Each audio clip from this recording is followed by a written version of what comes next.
Is this the third intifada?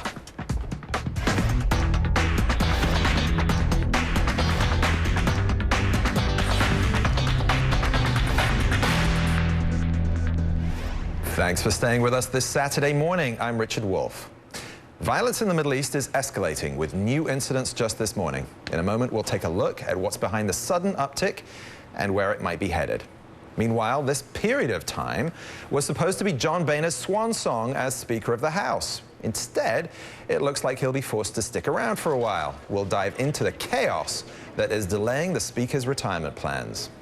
Plus, the future, it seems, is right now. That date, far, far into the future that Marty McFly traveled to in Back to the Future 2 is actually coming up this very week. A special guest from the film will be along in just a little bit. But we'll begin this morning with new reports of violence today in Israel and the West Bank. Israeli police say officers shot and killed a Palestinian teenager in Jerusalem who tried to stab them. And earlier this morning, in the West Bank city of Hebron, Israel's military says an Israeli civilian shot and wounded a Palestinian who also tried to stab him. Also in Hebron, police say a Palestinian woman was shot and killed as she tried to stab a police officer. In New York, on Friday, the UN Security Council convened an emergency meeting, a senior UN official telling the council that diminishing prospects for achieving a Palestinian state have transformed, quote, long-simmering Palestinian anger into outright rage, adding that the current crisis cannot be resolved by security measures alone. NBC's Bill Neely is in Jerusalem for us this morning. Bill, what can you tell us about these latest incidents? Good morning, Richard. No sign of the violence letting up. 3 more attempted murders, stabbings this morning. 3 more Palestinians dead. Here in Jerusalem, it began when a 16-year-old was stopped on the street by police. He was asked to produce his ID card. He did, but he also produced a knife and tried to stab one of the soldiers and was then shot dead. In Hebron, then, about 20 miles from here, 2 more incidents. In the first one, another teenager, this time 18, tried to stab an Israeli civilian on the street. That civilian had a gun and he shot dead his assailant. And then a young Palestinian woman stabbed a policewoman at a checkpoint. She had a gun and she killed her assailant. So 3 more dead Palestinians today, 3 more incidents. And, you know, the videos and the stills of these incidents are often going viral. There was one earlier this week where a Palestinian dressed as a news photographer stabbed an Israeli soldier. Pretty graphic images, and the soldier was lightly injured and some of his colleagues shot dead the Palestinian man. So not only happening on the ground, but then being repeated in the, if you like, the echo chamber of social media. And this Jerusalem is a very tense city today with checkpoints. We've just been at one this morning. Huge concrete blocks placed by Israeli soldiers. This is a very tense and fearful city, Richard. Thank you, Bill, for tracking a complicated and fast-moving story there. I want to bring in the panel here. Lynn, there's always an expectation that America can intervene somehow, American diplomacy, presidential leadership. But this sounds like a situation that actually the authorities on the ground, Israelis and Palestinians, are not actually in control of. It is difficult. Senator McConnell and other senators just wrapped up a trip to Israel and other countries in the region. This is coming as Israeli President Netanyahu is coming back to the United States to meet with President Obama November 9th. But in essence, it has been and probably will be a local problem.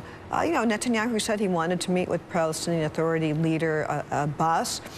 These meetings have taken place in the past, and sometimes you get ceasefires and sometimes you don't. This is yet another serious issue, and as you noted, these intifadas have happened periodically for years. Kellyanne, do you expect this to become a political football in the presidential campaign if this continues? Well, it's already a major point of public policy, particularly to Republicans who often repeat that Israel is our best friend it's certainly in that region, if not around the world. And they're very firm about that, intifada or no intifada. They just believe that if North Korea is looking to get nuclear capabilities, or Iran for that matter, they always mention Israel as in the crosshairs as well. I think this particular level of violence is very concerning, and I would hope that Democrats and Republicans address it, and address it through their foreign policy, national security visions, Richard, outside of the debate stage. Don't wait until, oh, we're going to a debate today, I'll have something to say. I think it's incredibly important because you've got the Israeli army in residential areas for the first time in a decade, and you have a lot of the violent acts being triggered at holy sites, which tends to really inflame passions on both sides. The one thing I would say is, if you look at the polls, national security has been an increasingly important issue to all voters, but particularly in Republican primary voters. You have large military households, for example, a large number of military households in a primary state like South Carolina, even in a caucus state like Iowa. And security mom on the Republican side had come back, if in fact she had ever receded in the 2014 elections. And that's just intensified. In some of the early Republican primary polls, national security is right up there with the economy and jobs as an important issue to Republican voters. So I think you will continue to hear about this, and usually that concern goes through the Middle East. It also, let's be frank, this is unconnected to this, but it was ISIS's beheadings on a computer near you which really crystallized and galvanized a lot of a lot of American eyeballs saying who's doing what where, and so people are much more heightened. It's not just something over there. I respect the American voter in assessing this along with domestic concerns. Jason, we've seen successive presidents, Republicans and Democrats, have sincere efforts to bring Israel and the Palestinian authorities to some kind of agreement in terms of peace and two states living side by side. Do voters, do even actually the political candidates, do they really believe that this is a top-of-mind issue, an expectation still at this point that they should have a plan to resolve a situation that their predecessors have tried and failed to do? I'll be honest with you, Richard, in respect to what Kellyanne said, I think your average American voter just thinks they're always fighting over there. In flyover country, most people don't understand the specifics. People may not necessarily understand the difference between ISIS and ISIL. Primary voters do, but I think your average voter doesn't. So I think the way that this will manifest itself, and this is unfortunate that we're often this oblivious, it'll manifest itself in Republican and some Democratic candidates coming forward and saying, look, Israel's under assault, and that's why this Iran deal is a bad idea. If they can't control their situation with the Palestinians, how much safer do you think they'll feel if the Iranians get a nuclear weapon? And that's where I think it manifests itself. May I quickly say something? In the Republican primary, Israel is a very important issue, not because necessarily there are so many Jewish voters in the Republican primary, because for evangelical voters, for the Christian Zionists, issue is a major issue. That's why Mike Huckabee keeps talking about it. He talks about his trips to Israel. This is a big issue. It might not surface all the time, but don't discount Israel as an issue in the Republican right. In the current Republican field, apart from Mike Huckabee, let's take that top tier. A worsening situation in Israel, who would that benefit in terms of hitting those buttons for evangelical voters? Probably Senator Cruz, just because, again, his day job puts him at the intersection of these issues. It's one thing to talk about them, Richard, against the Iran nuclear deal.